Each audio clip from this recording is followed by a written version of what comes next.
R&D, Dr. Uday Wankhede, HOD Electronics Engineering, Dr. Sanjay Dorle, faculty members and dear students, a very good morning to all of you.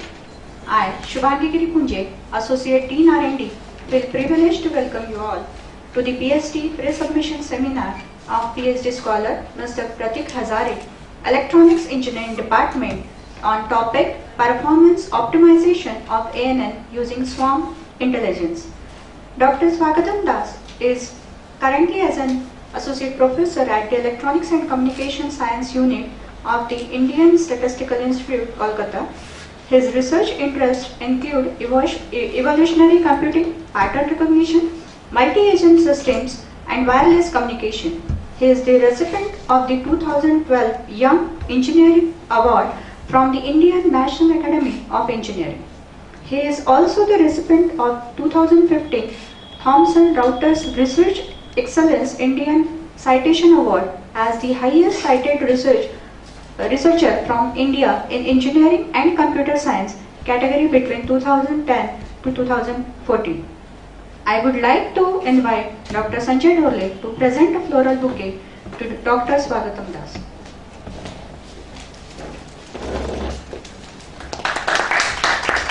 Thank you, sir. I now request Mr. Pratik Hazare to deliver the PhD Pre-Submission Seminar. Good morning, all of you. Myself, Pratik Hazare, and I am here to deliver my PhD Pre-Submission Seminar on my research topic, that is Performance Optimization of Artificial Neural Networks using Swarm Intelligence.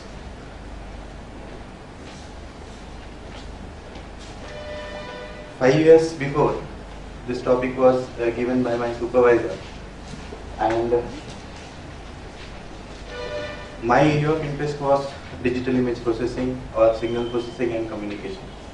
These three words, that is optimization, performance optimization, ANN and intelligence, swarm intelligence, were totally new for me. But with the support of my supervisor, I came to know the exact meaning of these words, and later we worked together, and now I am standing before you to present this pre-submission seminar. So let us first take what is this artificial neural network. So it is a mathematical formulation of a human brain, and the same was put forward by McCullough and Pitt in 1943. They were the first to put the mathematical modeling of this particular human brain into this called as artificial neural networks. So this was particularly invented by the researcher to solve linear and nonlinear dynamic problems with more complexity. Basically, they are used in, say, classification, pattern recognition, or say function approximation, and this prediction also. They are either made to learn and then decide, or that is called as supervised learning, or to decide themselves, that is called as what? Unsupervised learning. So they use the computer memory to store large amount of data, process faster and efficiently. So these two were the first to put forward the mathematical modeling, as I earlier said. Then these are the contributions in the recent years by different researchers in terms of different types of networks, different types of learning algorithms, different types of efficient learning algorithms or network structures. So the first artificial neural network that was put forward was perceptron by Papert and by Rosenblatt. Then the learning algorithm was put by this Hebbian. Also, there were recent research done on the learning algorithm. Then the next networks that was put forward was feed-forward neural network with backpropagation. There were various variations in backpropagations done by different researchers. These are these. So Lamimer Marcatet is also an algorithm used for training along with backpropagation. The lacunas were found out by different researchers and they modified the learning algorithm. These are again another type of learning algorithm. They were incorporated in the later 90s. So why ANN? Because if you take 10 research papers in the field of say classification and application based on classification or prediction or function approximation, you will get 6 papers which includes artificial inverters. They effectively use this for the application, some specific applications, for example say electric load forecasting or stock markets, and they have unusual capabilities including solving nonlinear problems, memory optimization and self-training. So researchers interest to increase the effectiveness of neural network in terms of accuracy, precision, handling large amount of data, memory optimization and topologies also. So these are the popular ANNs which are used in many of the research papers. Basically feed-forward neural network with backpropagation, radial basis functions for prediction and function approximation, no matter it has 2 variants again, and self-organizing map. So the above 2 networks are supervised networks, means you have to train them and then test them with some test data, whereas the last one, it is unsupervised network. We don't need training there. We just input the data to the network and let the network to decide the outputs. So these are the performance parameters on which the effectiveness of the neural network depends upon. The first one is size of the network. So there is no such criteria, or there is nothing such written. Okay, this particular problem needs this much of layers or this much of neurons in the networks. Then number of epochs, this is also an issue. So if the epochs are less, the training will not be completed. If the epochs are more, then that depends upon the problem complexity. Then number of neurons in each layer, initial weights and bias of the network. So these are taken as random into the networks. Whenever you train the network, these particular 2 things, that is weights and biases, are randomly selected by the network. We don't have any type of control over them. Then transfer function selected for each layer. Various transfer functions are there. Is purely or log sigmoidal or tan sigmoidal. Again, for a special type of network, we have competitive transfer functions or radial basis transfer functions. Then learning rate or step size. This earlier I told that there are variations of backpropagation. In one case, the learning rate is constant. In another case, the learning rate at the starting time is more, and then it becomes less. So this factor also affects the performance of FMNN. Then learning algorithms. So we have variants of backpropagation, all have some lacunas. So also the performance depends upon what type of data you are inputting to the network, how you set the targets, and what are your test samples. So these 3 things are important, because if the test samples are more uneven than the input data, your network will not perform well. Targets, you can set the target. Suppose I want to set a target like 1, 2, 3. You can set the same one as 0, 0, 0, 1, 1, 0, like this also. So that depends upon again the user, how it sets the target data, and also it affects the performance of the FNN. Now these are, I am concentrating on 2 issues, that is feed-forward neural network and generalized regression neural networks. This is variant of radial basis function. There are 2 variants, probabilistic neural network and this generalized regression neural networks. So the performance of this particular network also depends upon the number of radial basis functions or the hidden units, because in generalized regression neural network, the number of neurons in the first layer is equal to the number of inputs that is provided to the network. In one case, it goes on increasing 1 neuron at each iteration, and in another case, the number of neurons in the first layer equals to the number of inputs. Then center of the hidden units, that depends upon the distance from the input to the weights, that we will discuss later. Then spread factor, it is one of the important factor on which our research work is focused. Input data, targets, and again test data. So these were the 2 networks, that is this feed-forward neural network we will be concentrating, and the next one is GRNN. So this particular FNNN is basically used for classification purpose, and one network we had chosen for prediction purpose. So 2 areas, two different applications. and two different networks. Now problems with GRNN. Now first we will discuss the problem with feed-forward neural network. So whenever you have data to be trained or to be tested for the network, there are certain parameters on which the performance depends. The first one, say, how many number of layers you would define for the network. So there is no such criteria, and for a particular application, and suppose the user is new, he won't he is not clear about the number of layers he would select for the neural network. Second one, the number of neurons in each layer. There is no such criteria again.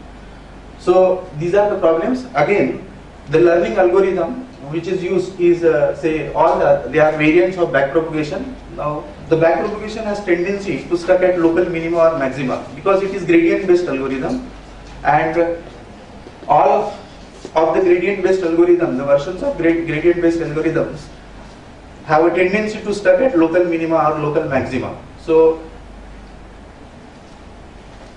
this one for GRNN. During the learning stage, the RBF centers in the hidden layer are randomly selected to some input data that depends upon the input. The weights are also adjusted according to them. A stochastic gradient approach is then used to estimate weight between hidden and output layer. It is related to the training algorithm. The main problem with this method is to find how many number of centers will be required. So as I earlier told, that the number of neurons it gets increased by one in each iteration. Or in another type of network, that is GRNN, the number of neurons in the first layer equals to the number of inputs. Also the training algorithm has a tendency to get stuck at local minima or local maxima in GRNN also because it uses the same learning algorithm that is gradient based. So this factor on which we have worked, that is spread factor, that is GRNN, it is a crucial role, it plays crucial role in GRNN. When the spread is small, the radial basis function is very steep. Now whatever inputs are presented to the network, they all has to be covered by the neurons. But in this case, if your spread is small, the function is very steep. Hence the neuron with the weight vector closer to the input will have much larger output compared to other neurons. And in another case, when the spread is increased, its slope becomes smoother and initiate more number of neurons to respond to the particular input. The network seems to take the weighted average between the target, that is it is a summation of input into layer weight divided by the summation of A, between whose design inputs are nearer to the new input values. And if you increase the spread further, then it will cover more number of neurons, and it may happen that the network overstep your goal, whatever goal is given. So according to that, we had placed our objectives, that is to enhance the feed-forward neural network learning or training efficiency to overcome the problem of getting stuck at local minima or maxima. And the second one is to find the accurate spread factor for radial basis variant generalized regression neural network, so that the GRNN will be able to predict the future values of the chaotic time series with minimum MSE.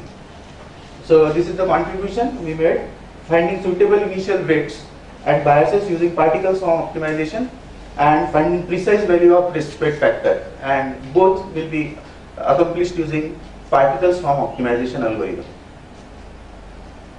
So this will be the aim: develop and design an optimized neural network with generalized system. We made it generalized to more extent, with some of the variable to be variable, parameters to be variable, that can be effectively used for classification and prediction problem, that is FNNN, and for GRNN. Both applications are covered without changing much of the parameters of the optimizing algorithm. The same would be then to apply some benchmark problems and real world applications. So we had applied all this to some benchmark standard neural network benchmark problems and some real world applications. So these things we have implemented. After complete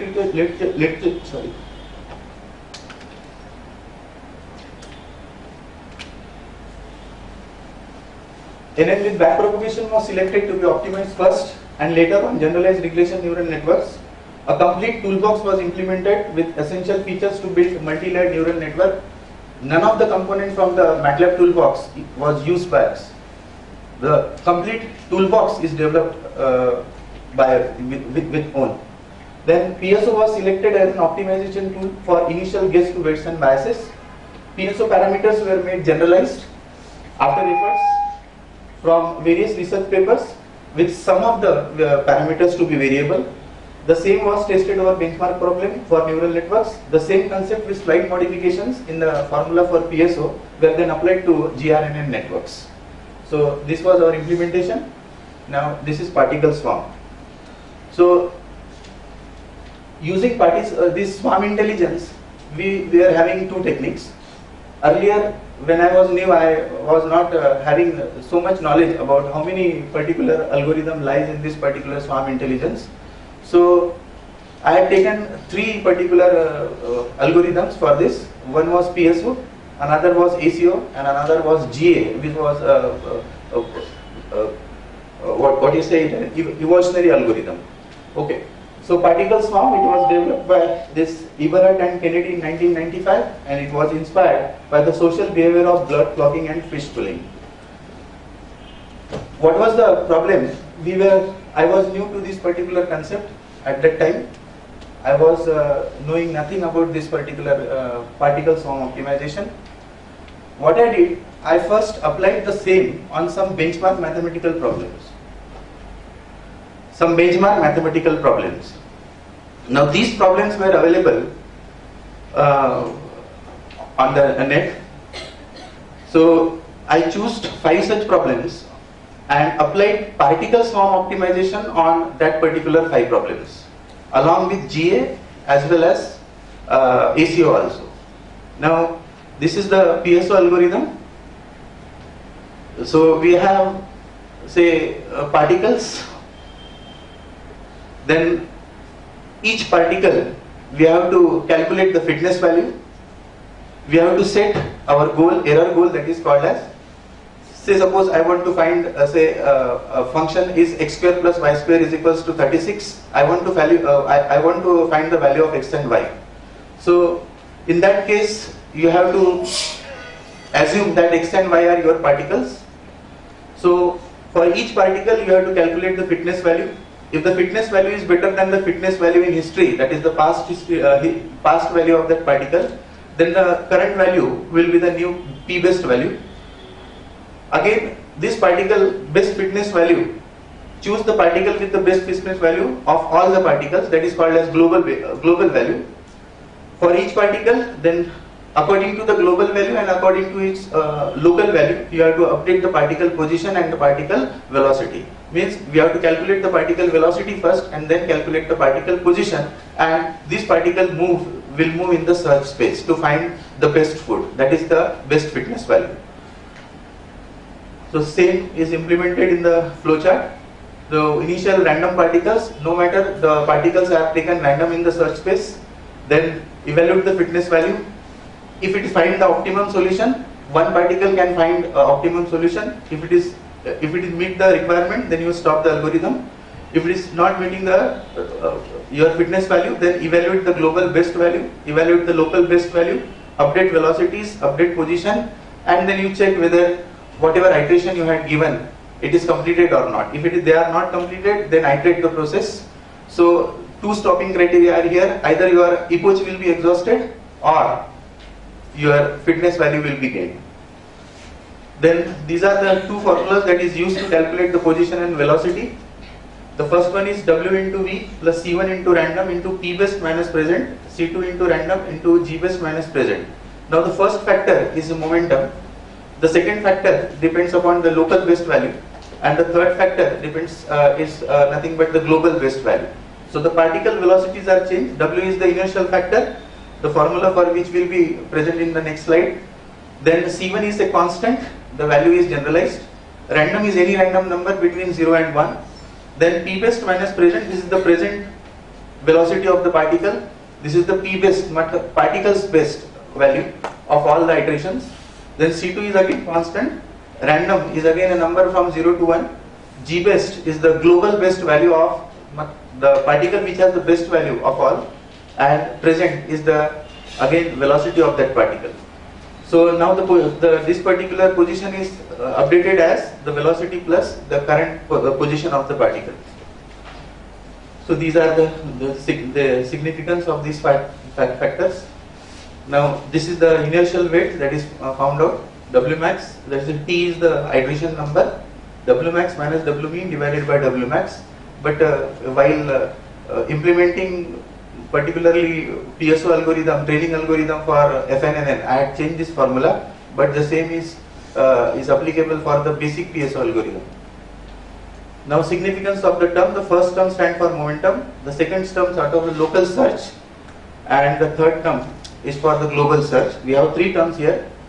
The first one is W into V, then the second one is C1 into rand P best minus P present, then C2 into rand G best minus present. The significance of all these three terms is like this. The first one is momentum, so this is the local search and the global search. The particles own best value and the global best value. Now these are the standard benchmark functions, mathematical functions available on which you can test any algorithm. The first one is Rosenbrock function. So this is the performance of PSO I had given only. When we had implemented all the three algorithms, we will be. I will show you the table showing the number of iterations. So here we have to find the minimum point of this function. Where is the minimum point? So the minimum point is at 1.0018 and 1.0036, and the number of iterations required are 415 for PSO. And the MSE taken was 10 raised to the power minus 10, and this is the function, and this is plotted, and this is the what you call as performance curve. Then second one is Rastrogin function. Here also we are finding the minimum point, that is the minimum point is 0, 0. The PSO requires only 3 iterations to find the minimum point of this particular function. The third one is Greenbank function. This is the type of function. For our eyes we cannot see where is the minimum point, but the minimum point is located at x 0, 0, and the number of iterations required for PSO was only 3. So these three functions I had included in the PPT, but another two functions are present. This is Greenbank, Rastrogin and Rosenbrock. One is Ackley and another one is Spear. So the performance is listed here. For PSO, you see the number of iterations are less. For GA single crossover and GS double crossover, both were implemented. Again ACO was also implemented. This was the comparison chart for number of iterations required for all these three types or two types of this swarm intelligent techniques and one evolutionary algorithm. So it is seen from the table that the number of iterations required for the PSO is what less as compared to the ACO. Another factor, that if you go for ACO, you will require 200, say 100 to 200 ants, and for PSO you require only 30 to 40 particles for optimization. So there is a constraint on the memory. So if you use 200 ants, so means you require 200 values also to be stored in the memory. And for PSO, we are requiring only, say in our whatever I did, we require only 20 to 30 or at the most 40 particles to train the network. So this was the neural network with PSO. What we did, we removed the backpropagation and we incorporated PSO into the backpropagation, because it has a backpropagation, I said, it has a tendency to stay stuck at minima or maxima. Okay, so this particular complete backpropagation was removed, means you have to develop your own network, because whatever toolbox with MATLAB is available, it is designed with backpropagation itself. So we designed the complete network, then we incorporated PSO inside it as a training algorithm. So, but the backpropagation, we didn't remove it completely. What we did, we trained the network with PSO for some iteration and then handed over that particular network to the backpropagation. So what we actually we find the optimal weights and bias for FNNN for better convergence. So the tendency to get stuck at local minima or maxima was removed by PSO. Means first we trained the network with PSO, whatever for some iterations, 100 iterations, then the weights and biases they were collected and they were given to the network with backpropagation, and then backpropagation carried the process further. Then when backpropagation fails for the network topology and stop, in that case PSO works. This overcomes the disadvantage, what I said, that local minima or local maxima problems. optimized spread factor in GRNN, where the choice of the spread factor is a tedious job. So these are the databases on which we applied our system. These are the benchmark databases, that is Mackay series, Box Jenkins gas furnace data, diabetic database, breast cancer and Fisher Iris. So these are benchmark problems built for neural network. So these benchmark problems are available on UCI respiratory systems. There are a huge number of databases are there. Out of that, these 5 are from benchmark problems. Remaining, that is signature verification. Then deep database is a standard database available on the net. Epilepsy database, it was taken from the care hospital. So these are the real world problems, that is 6, 7, 8 and 9. So this is the type of problem. First 2 problems belongs to prediction problems, means we have to predict the future values depending upon the past value of the signal samples. Rest of from 3 to 7 they are classification problems, and remaining 2, that is epilepsy, we had made the use for predicting the future values. Now we had choice. So we were having the samples, we separated into these 2 categories, training samples to train the network and testing samples.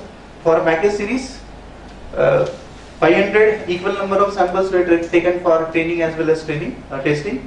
For Box Jenkins gas series data, 200 samples were taken for training and 90 samples were taken for testing. Then diabetic data and breast cancer data, the data available is somewhat have missing values. So for these samples, what we did, we just gone through the other samples similar to that sample where the missing values were there, and then we simply approximated the values in the particular that sample value where the values were missing. So these 2 diabetic data and breast cancer data have missing values. If you use anytime this anybody, care should be taken that there are question marks inside the database. Fisher Iris was a complete database. Signature verification, that the data was acquired from one of the colleague who generated the database at IIT Kharagpur.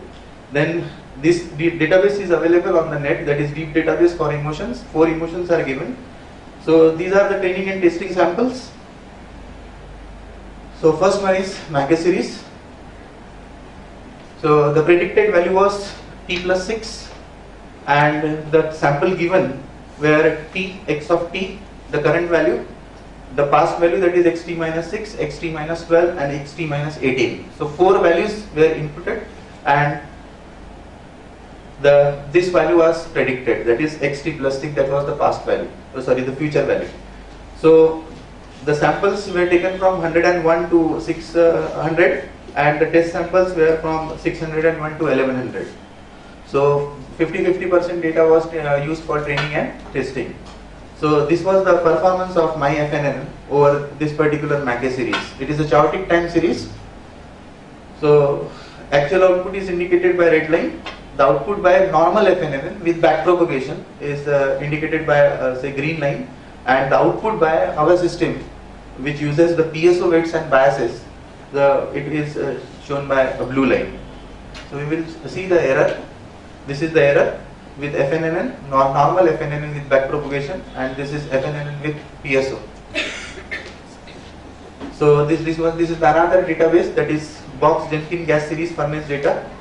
In this, the future value depends upon these values, that is yt minus 1, yt minus 2, yt minus 3, yt minus 4, and this y, and again ut minus 1 up to ut minus 6, where ut is the methane rate varied in, and the air rate to be constant. So this is available already, but this is a benchmark problem. You can test your system on this problem. So this was my output. Again, green line is for normal FNN, and output, this is the training samples, and from 200 samples above they are testing one. So we had joined both the data here also. But here also training and testing both are combined. Here also training and testing both are combined. This is the error with FNN and error with FNN and PSO. And now this is the chart showing our actual result for our system. So that is the MAC with FNN and MAC with PSO weights and biases.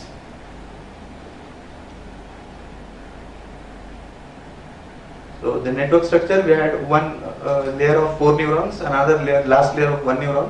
There it is 6, 8, 1. These are transfer functions, and this is the success rate of PSUNN over test data as well as training data.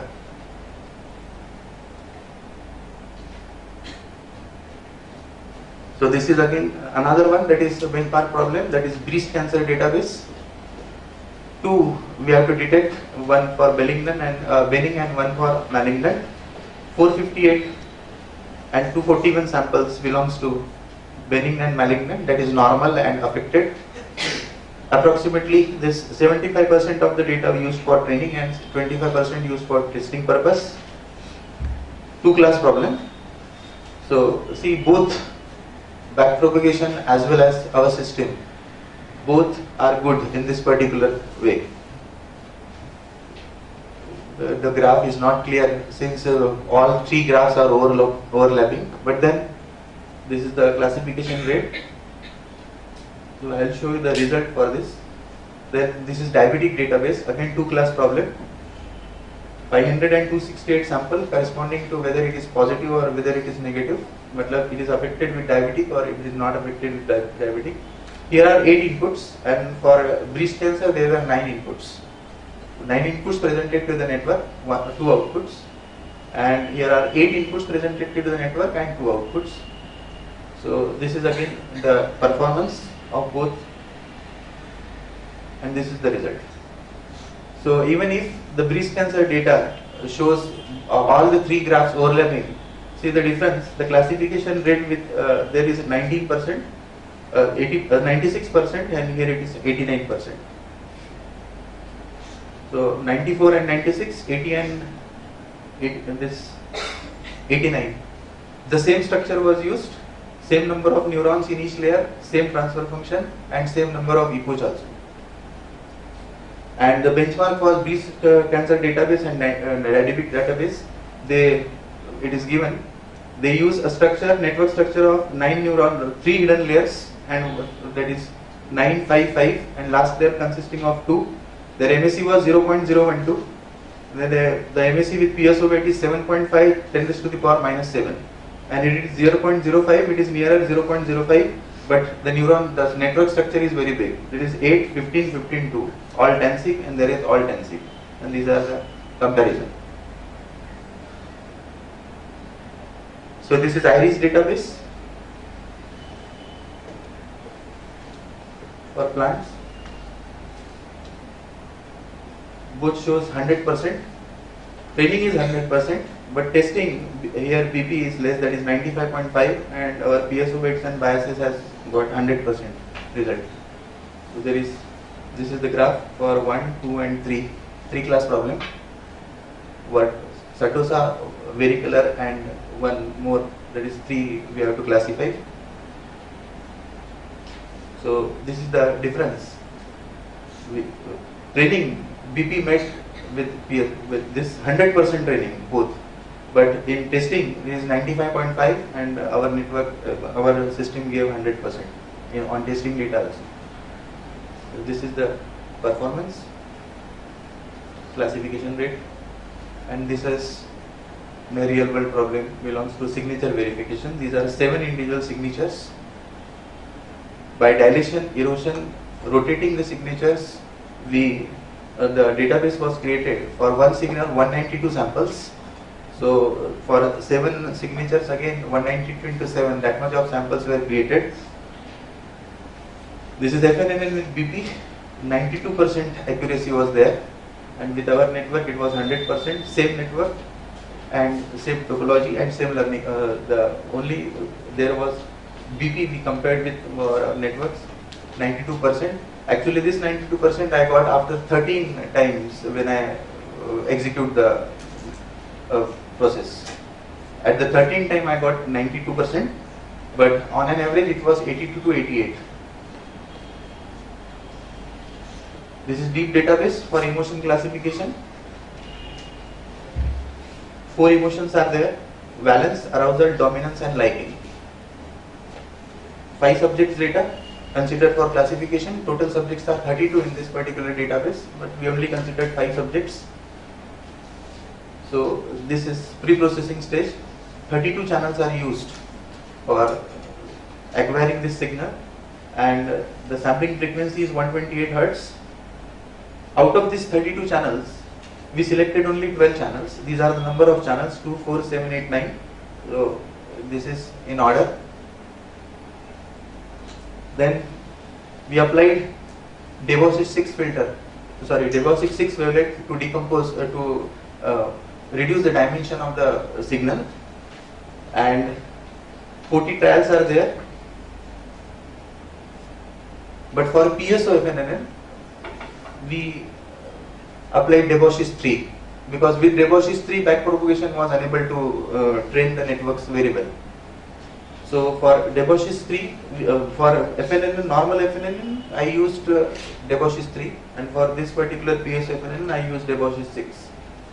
So this was a single trial signal, having all 4 emotions in this. First one in order, that is first emotion was this valence, another was arousal, this is dominance and liking. So this is the complete signal accompanied by all 4 emotions. What we did, the signal was above 8000 samples.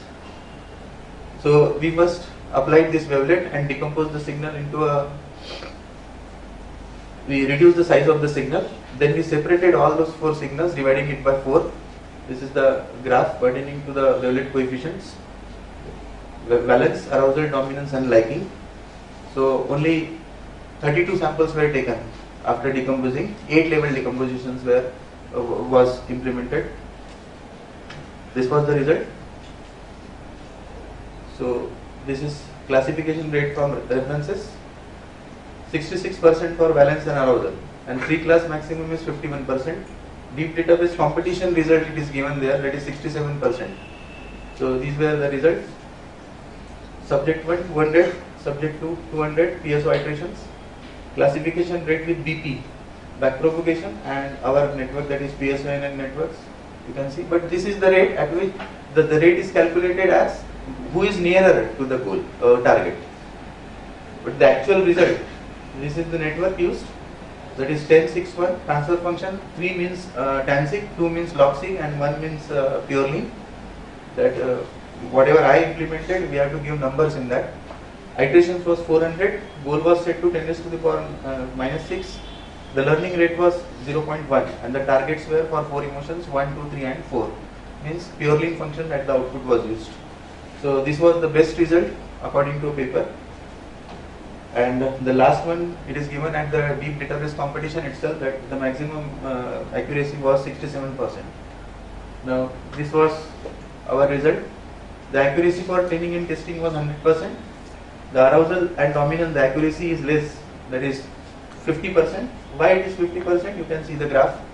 These 2 emotions are totally mixed, while the first one and the last one is totally separated. So if you consider these 2 emotions, middle 2 emotions, the accuracy was only 50%.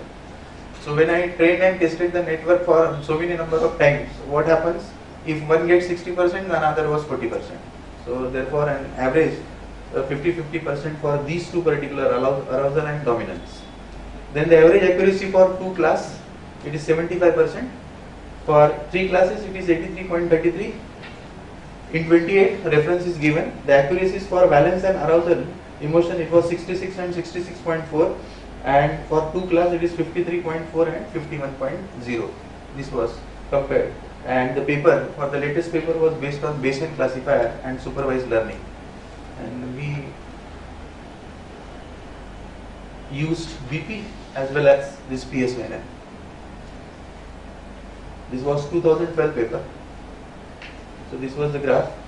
There is a problem with these 2 emotions. They were not clearly separated, but the first one and the third one was clearly separated. Now these are the parameters which we have used. We had set the PSO iterations to 100, means the network trained the input data, training data for 100 iterations. Then we took the weights and biases from the network. Then the same weights and biases were applied to the network with BP, and the rest of the training process was handed over to the BP network. So they were set to 100. Number of particles, it varied that much, but the maximum particles were taken to be 40. C1 and C2 constants, they were set to 2. This was inertial weight, so the first W is not used. W max and W mean, that is 0.9 and 0.5. It varies according to the iteration. Suppose my iteration is number 1, then the formula calculates the value of W depending upon these two W's. Then velocity retardation factor, the maximum velocity of particle, whatever it will comes after the calculation from the velocity formula of PSO, it was only taken to be 80% of the total velocity.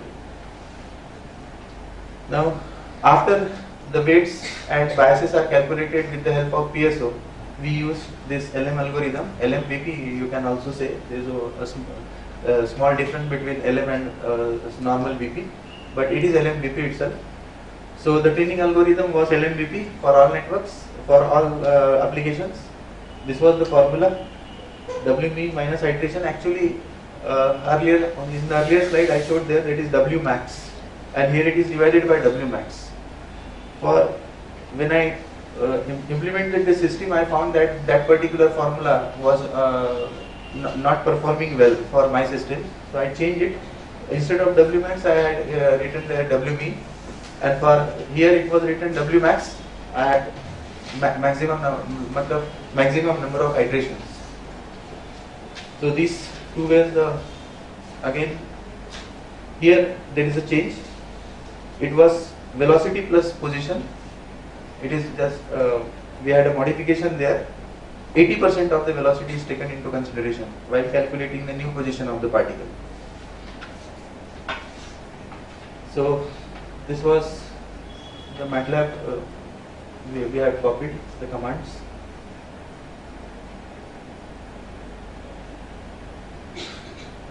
Same one. Performance goal was varied according to the problem. This is one of the examples, 10 raised to the power minus 6. Learning rate was always constant, that is 0.1.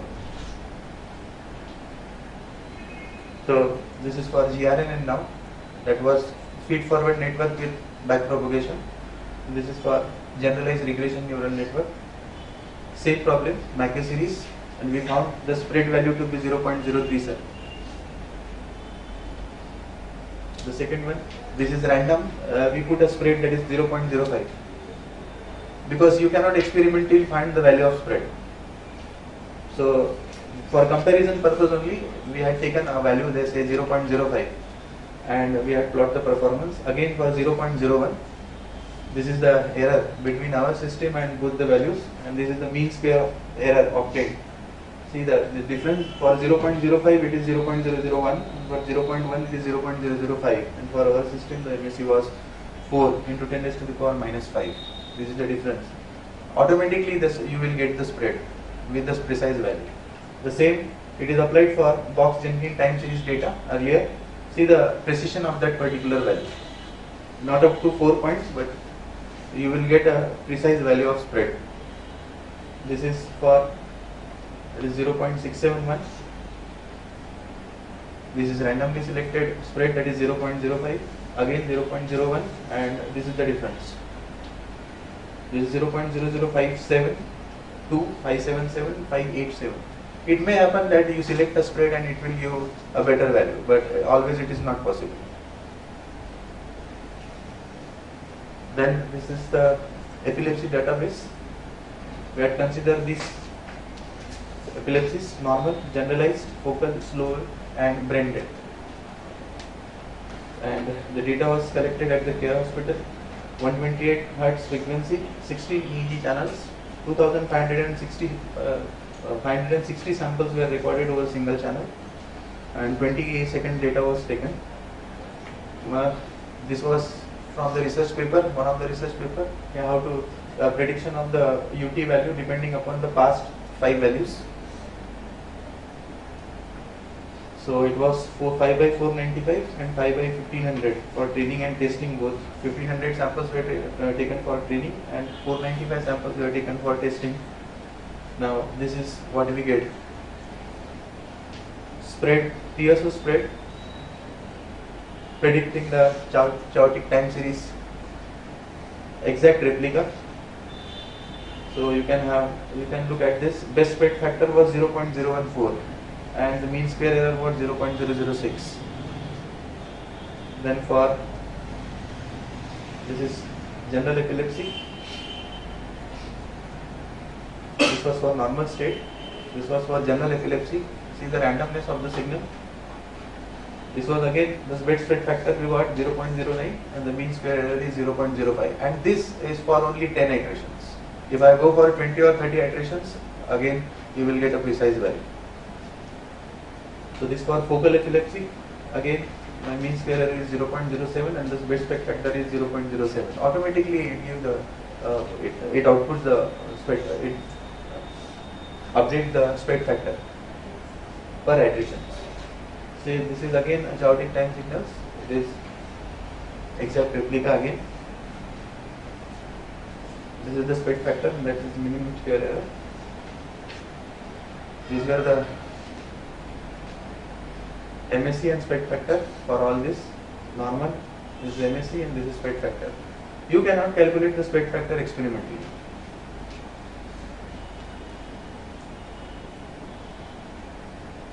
This was brain depth. This is again very less, that is 7 into 10 raised to the power minus 5. I combined all the signals. I just tested what will happen to the system. So all the state, normal state, general epilepsy, focal epilepsy and slow wave, and also brain dead. I combined all the signal and then I gave the training samples to see what it did. So it was able to approximately, it is giving the result. This was error, and see when combined it gives the MSE of 0.01. This was less, and the spread factor was 0.264. So because these signals were mixed, of varying nature, when I combined it, here what we get, the MSE is less, but for this particular when combined the MSE is more. It was approximately getting the faster future values. Now this is for parameters for PSO. This is for GRNL. Again, we had 100 iterations for FNML. We had only 10 iterations here. We can exceed it. Same factor Wmax and Wmin, that is 0.9 and 0.5. Here we have to set the velocity limit. In earlier case we don't set the velocity limit or position limit, but here we set the velocity limit is 0.5. It was 0.001 to, you can set it to 15 also. But the particles moves in large search space area, so you will require more number of epoch. Again position, we had restricted maximum position 5 and minimum position 0.01. Then the calculation of C1 and C2 are different in this case. C1 and C2 there were made constant to be equals to 2, and here we are using a formula for this. So upper C1 and lower C1. Same Wmax formula which was earlier shown, this was changed in FNML. And these are conclusions. PSO when applied to mathematical benchmark problem tends to converge faster as compared to other to find the optimal solutions. Also the number of particles required in the space for search ranges is from 10 to 40 as compared to ACO which requires 100 to 200 particles. The particle moves in the search space depending upon their local and global based position, and the fitness value calculated by the overall sum maps all the training data homogeneously as compared to BP. Means in one problem, that is IRIS database, we see that both the training accuracies are 100%, but the testing accuracy for BP was 95% and was with PSO we got 100%. So training, the testing, the output, the result of testing sample does not solely depends upon training. Depends upon training, but how the test data is mapped to the input data, trained data, that is also a problem. Sometimes with the selected topology and transfer function, the BP trains faster at early stage and gets stuck at later moments, and otherwise the training is slow initially and get faster later on. This amounts to either false conversion or overstepping. So initial gate to weights and biases is an issue. Random generations can exhaust the epoch or may stuck at local minima or maxima. Thus designing an accurate network is like winning a lottery. It may happen that you design the network for the first time and you will get the result, but it does not always happen. You have to train the network for say 10, 20 times or 30 times. You have to change the parameters. There are so many parameters, so you can change. So various issues, these are selecting topology, selecting transfer function, epoch, what will be the minimum gradient, that is the change of weights in the n iteration, and change and what change it does take in the n plus 1 iteration, that is called the gradient, minimum gradient. Then learning rate. We had kept learning rate to be 0.1 in all our applications. We don't change. We know training data does not mean that the test samples always be accurately classified. That depends on the test samples. Either they maps over the training data or they fall outside the range. So if you train a network to calculate the square of a number, suppose from 1 to 10, you give the number say 2, 5, 7, 9 and 10. And if you try to evaluate the square or try to find out the square of a number 15, then it will not calculate because it is outside the range. So what was the range? That is from 1 to 10 and you give the test data sample as 15. So it will not work. The network will not find the value square of number 15. So if it is 6, then it will calculate. So it does not depend, either they maps over the training data. BP fails to classify accurately in such cases, even if meets the training set. PSO optimized weights and biases to NN with less MSE as compared to BP fits better. Because it is a global search. All the particles moves with a constant velocity and they changes their position. But in backpropagation, if you apply one input, the sensitivities are calculated from last layer to first layer. And when all the inputs are presented, then we calculate the MSE. So particle position is again an issue for PSO corresponding to the weights and biases. So the first, as I said, that weights and biases are random.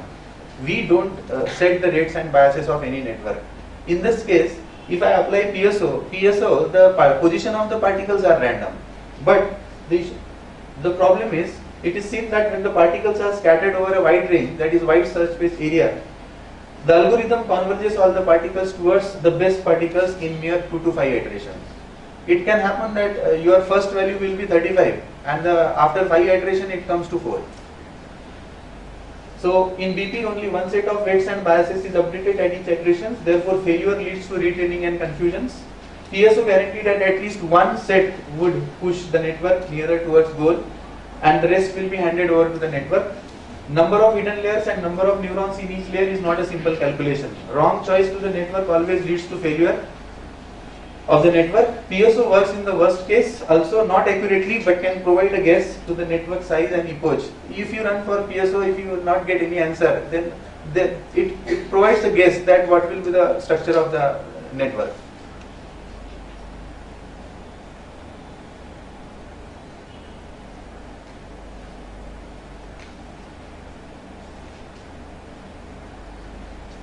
So this improvements has to be done again in neural networks.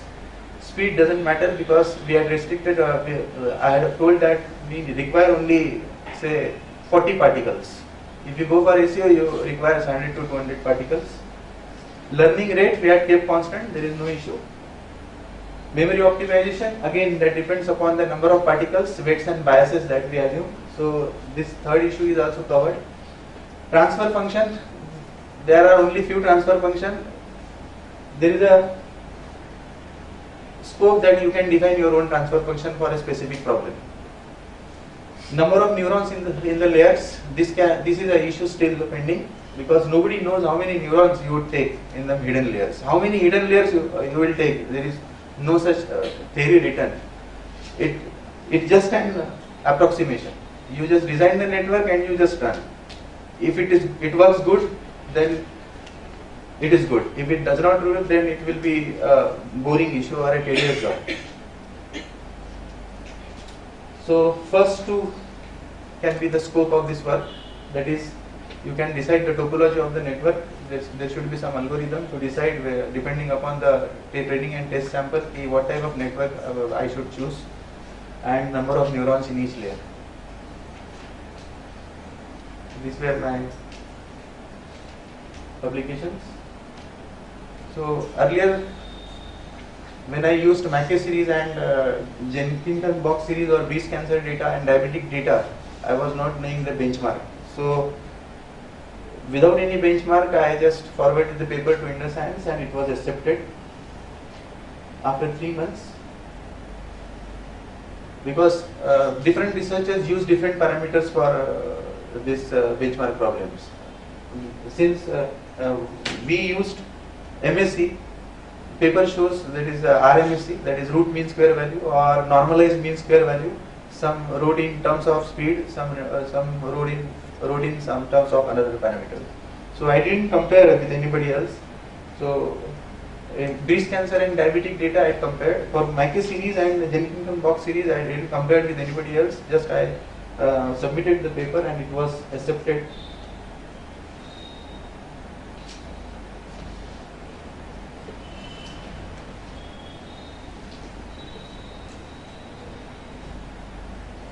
These are the references.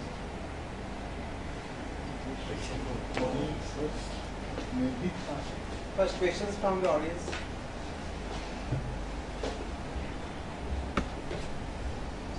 You had the topic related to your syllabus.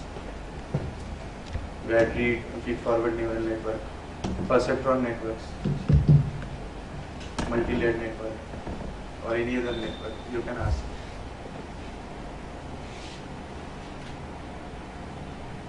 At least 2 or 5 times you had used it.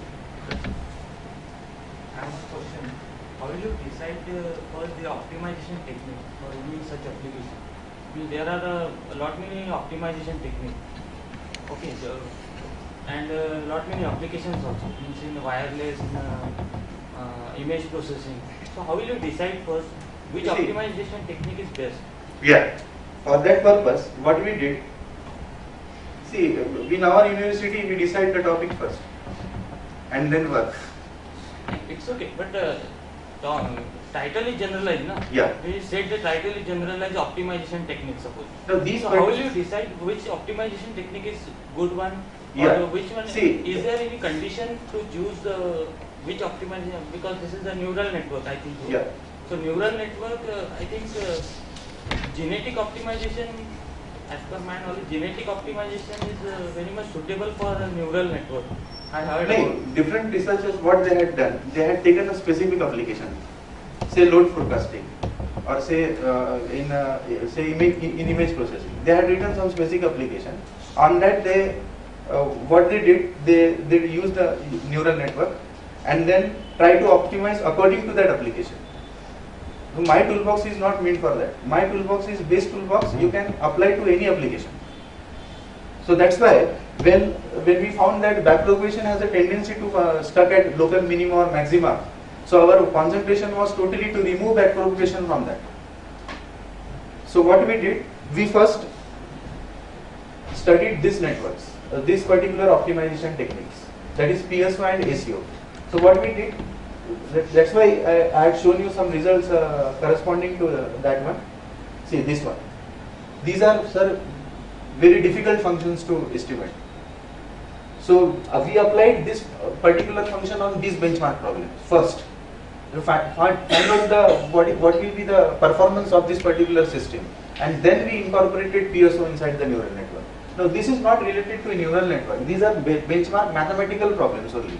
So if you see this, it is unable to find out where is the 0 point, and see it has number of peaks. With your naked eye, can you visualize there is a minimum point at 0? No. So we had applied this particular system on these particular benchmark functions, and then we decided that PSO was best.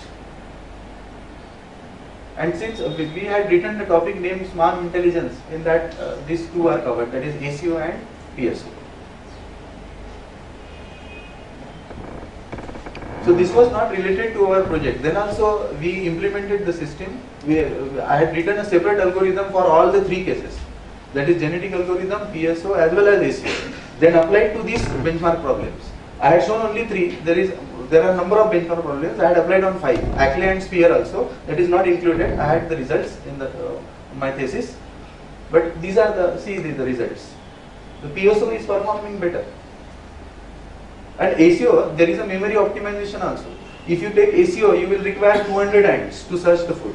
In PSO, you require only 20 particles. At the max 40 particles to search the food. So if my network is, say, I have 3 neurons in the first layer and 1 neuron in the last layer. How many neurons we have? 4 neurons. Suppose I have an input of 2. Now, according to weight matrix, if I am applying PSO on weight matrix and ACO on weight matrix, weight and bias matrix. There is this question is in different way. Like when you are saying your title has already given that using swarm intelligence. Yeah. So he is asking about that. How you have decided that is as an optimization technique, which is a good technique for your application? Because you are saying whenever we have to decide our title, it should be fixed. Yeah. So how should you find about this is the best optimization technique for your project? Earlier research says that they had applied they had applied on many specific problems. You take so your literature survey Yeah. will give you the idea. Yeah, idea. And we had proved it also. We had not blindly accepted, we had put it on the benchmark problems and then decided. See, the number of iterations are here less. And again, memory is a problem. If you have abundant data for training, what will happen? Your network will be very slow. You will require 500 or 10,000 iterations, 5,000 or 10,000 iterations. You cannot wait and still relax on your seat for 10,000 iterations. So in that case, memory and speed is also concerned. Even if BFI, if there are large number of inputs, it will show the message out of memory. It will not train even also the network. I can start some commenting. Actually, in your whole work that you have presented, that spread optimization and GRNN, in these two areas, application of this oldest ASO model can sustain as something meaningful. However, I mean, whole work that you have presented has several points or several issues. First issue is, let me first tell you that there are some misconceptions here. First issue is this backpropagation based FNN training with PSO. Have you ever Googled about backpropagation training with particle swarm? I was just Googling in my mobile. And it returns more than, I expected it will be around 50, but it returns more than 100 journal papers starting from 2003. Then I was checking the references in your thesis. Very few of them have been referred. So there are a lot of, exactly the way you are using PSO in backpropagation, these things have been done long back in 2003, 2004, etc. So if there is any difference, that must be reflected through comparison with these existing methods. I mean, from my mobile I can immediately show you there are 3-4 exactly similar papers published very long, long back in 2003 or 4. They have also used PSO, they have also used backpropagation. Their mixing strategy may be somewhat different, but what is important is you must compare with such existing methods. Then the PSO model that you are using is a global-based PSO model. Global-based means you have a swarm. In the swarm there is a single-based particle and all other particles are attracted towards it. This global-based PSO model is not at all good for multimodal function optimization. As you are showing these functions, the Rosenbrock, the Rastrigine is a severely multimodal function. Multimodal means lots of maxima, minima are there. So for such function optimization, global-based PSO is not at all recommended. Nowadays people use, and in fact the PSO model that you are showing was the first PSO model established in 1995, and then that omega factor was incorporated by Uishi in 1997. So how many years back? It's around 20 years back, 18 to 20 years back. Within these 18 to 20 years, The whole evolutionary computing paradigm has improved vastly, very vastly. So what you should do immediately, if this thesis goes to any expert in this field, immediately he or she should point out that why you are not using any advanced variant of PSO which was designed maybe within a span of last 5 years. If you carefully search for the literature on PSO, you will see many such advanced variants. Some of those may be difficult for a person from other background to quote, but there is a standard PSO code available. Standard PSO is SPSO. It uses a local neighborhood-based PSO model. Neighborhood is the main mechanism for driving the particles towards discovering the optima. And don't confuse convergence and solution of the problem. Convergence is a term which is a very, very, very misleading term. Convergence means all the particles are coming down to a single point. That single point may not be the actual optima. That may be far from the optima. That can be a local optimal point. And in that case, that convergence is called a local convergence, or false convergence. So convergence is not the issue. First thing is, you should carefully study what are the recent PSO papers published in top journals. Top journals include IEEE Transactions on Evolutionary Computation, or Swarm Intelligence Journal from Springer, etc. Then you should find out how they are comparing these 5 functions that you have used here. They are very, very old, outdated, and only textbookish. Nowadays people use more than 50 functions in any standard paper, and those functions have their optima shifted, variables rotated, and other many complications involved. The number of dimensions range typically from 50 to 200. In such difficult benchmark sets, if an algorithm performs well on more than 50% cases than other algorithms, then we say it's good. So nowadays the whole comparison philosophy has changed. Now coming to your classification section, another thing is number of iterations should never be used for comparing evolutionary algorithms. That's a completely wrong thing, because if you go to your result table, you will see that you are comparing genetic algorithm, particle swarm optimization, and ant colony. These are the 3 different algorithms. So one iteration of GA and one iteration of PSO, are they performing the same amount of computational task? Definitely no, because they are different algorithms. So if one iteration of PSO takes 0.5 nanosecond, one iteration of GA can take 1.7 nanosecond in a standard CPU. So CPU time is different.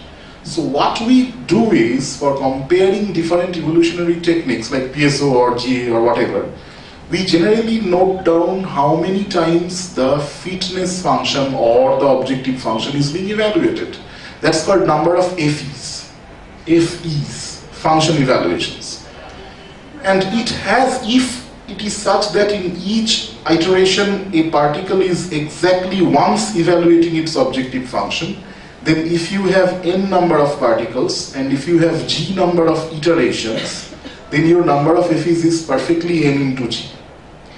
But this number of FEs should be taken as a measure of time, not number of iterations, right?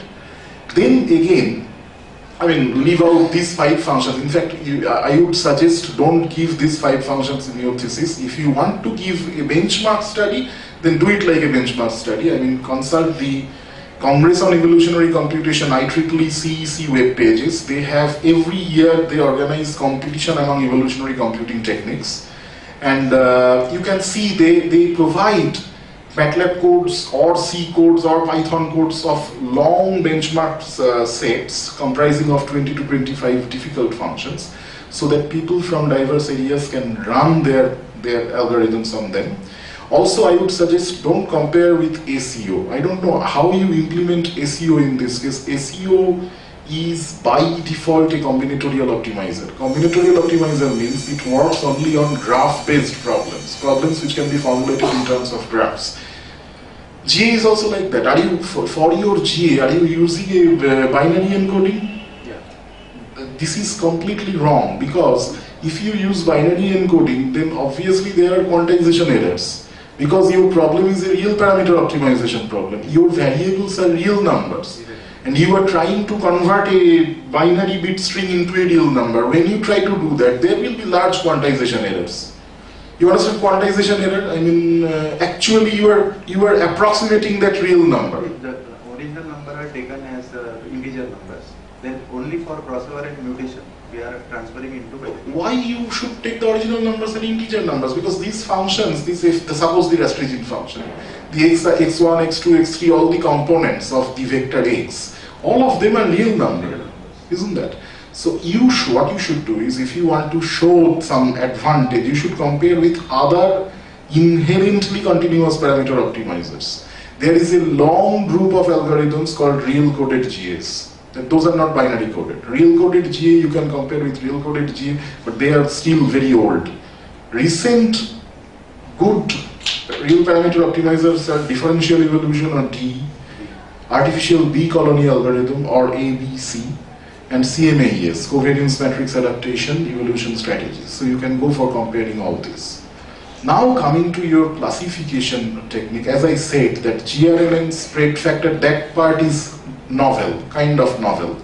But the backpropagation part is not novel. If you want to establish the uniqueness of your technique, you must compare with previous studies that involve PSO in the framework of backpropagation. And then, are you using any kind of cross-validation? Have you heard of this 10-fold cross-validation, 5-fold cross-validation techniques for? Cross-validation means you will again divide your training set into small groups, then use a small group for training and another small group from the training set for testing. This way you can do it 10-fold times, and then in fact if you open up any recent classification paper from top journals, only please consult top journal papers. For example, there is a recent paper published 2 months back in IEEE Transactions on Neural Networks and Learning Systems, which should be considered as a top journal in this field. If you open up such a paper, you will see that the authors are validating their algorithm. They proposed some algorithm for modifying this RTF neural network, not evolutionary, but non-evolutionary. And they are validating their method on more than 50 data sets. And you are showing only 9 data sets. So more data sets should be added. Then you will see that all they are doing is cross-validation, because 10-fold cross-validation is a very standard technique for validating classifier outputs. Then they are using, as you said, MAC or RMAC. These measures are very old and they do not tally with the recent advances in the field. Usually people use precision and recall. Have you heard of this precision recall techniques? So you should do that. I mean, such kind of metrics should be used. More data sets should be used. In fact, 9-10 data set doesn't give us any statistical view. And then the results must be validated in terms of statistical testing. I mean, statistical test should be an integral part of research methodology. Have you done any course on research methodology? Then you should be aware of statistical hypothesis testing, right?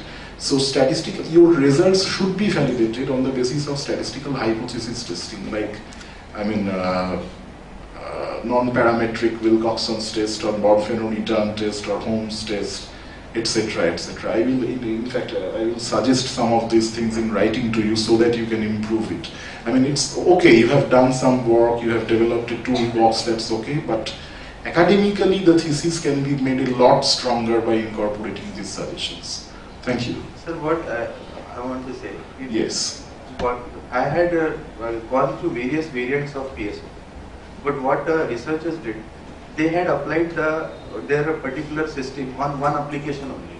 No, not that. In fact, if you go through core papers on PSO, generally the researchers validate it on a set of 25 to 30 benchmark functions.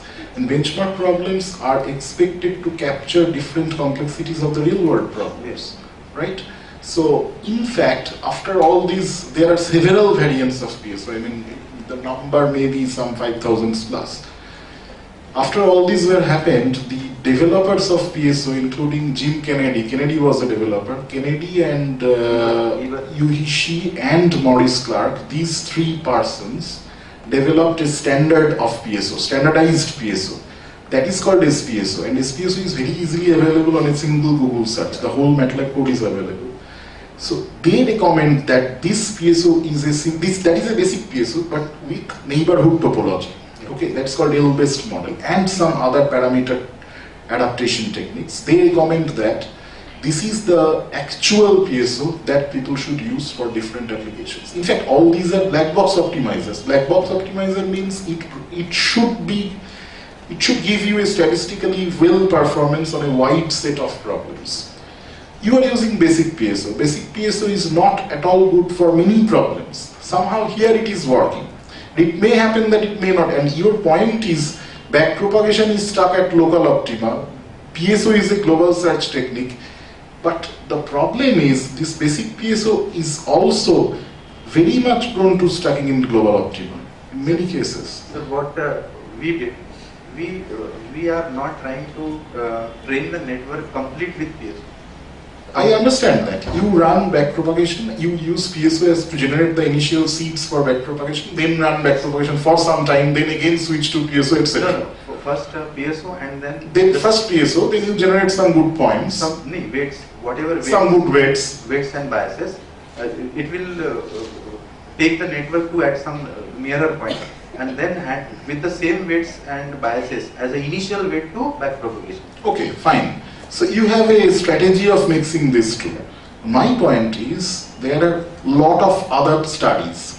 Pick up 2-3 top journal published articles which have also done the similar thing, then compare with their results. That's the only way to substantiate the uniqueness of your method, otherwise it's impossible. And submit at least in your publication list, if you look at the names of the journals like International Journal of Research, Engineering Research, Computational Techniques, these journals are kind of very much generalized, and I don't expect the reviewers to be experts in neural networks. So when you are doing the thesis in a particular area, this should be true for all of you. I mean, you should try submitting the paper in a core journal. Core journal means try submitting your paper in neurocomputing of Elsevier or neural networks of Elsevier. Then only you will get expert reviewers whose reviews will be very helpful in improving your work. Okay, so thank you.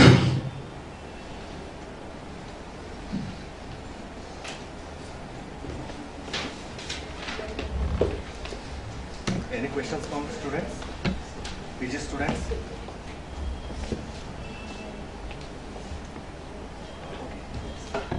But the GRL part is good. That part is okay, I mean, kind of novel. Yeah. But for backpropagation, please compare with other approaches. Otherwise, this issue will come up. In fact, if you go through the book of Kennedy Eberhard, there is a book, Swarm Intelligence. Yeah.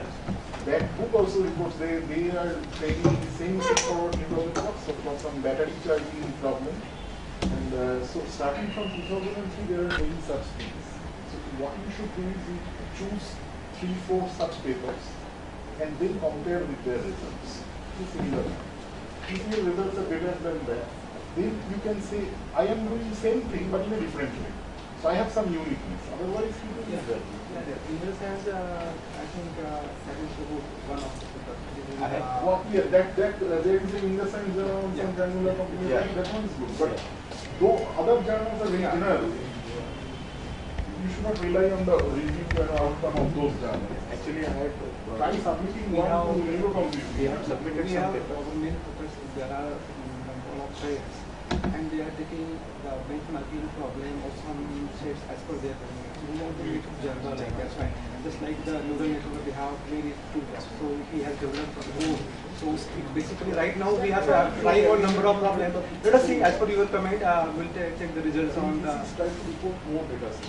9 is a very short number. Should be at least 20.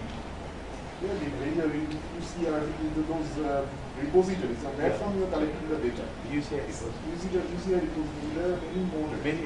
Yes, I am applying every day. Now I am working on heart attack data, cholesterol data. So there are a number of So a databases. lot of databases are there, and data is more the data set better. I was just looking at this the hybrid particle swarm optimization for almost similar. In 2007, they have the full paper is not available in my mobile. We can download such I papers. had such papers. There are a lot number of papers, but they had applied the technique on only one specific problem. Generalize, you can quote some of That's- it that you wrote and then compare. That I had done. I had generalized my toolbox. You have generalized, Yes. you also compare with some of their techniques. Yeah. Generalize one or two such techniques also for different data. But we can apply. But these people, I think they have compared on a lot of PCI exams. I didn't see a very common example. Yeah. So obviously compare on that.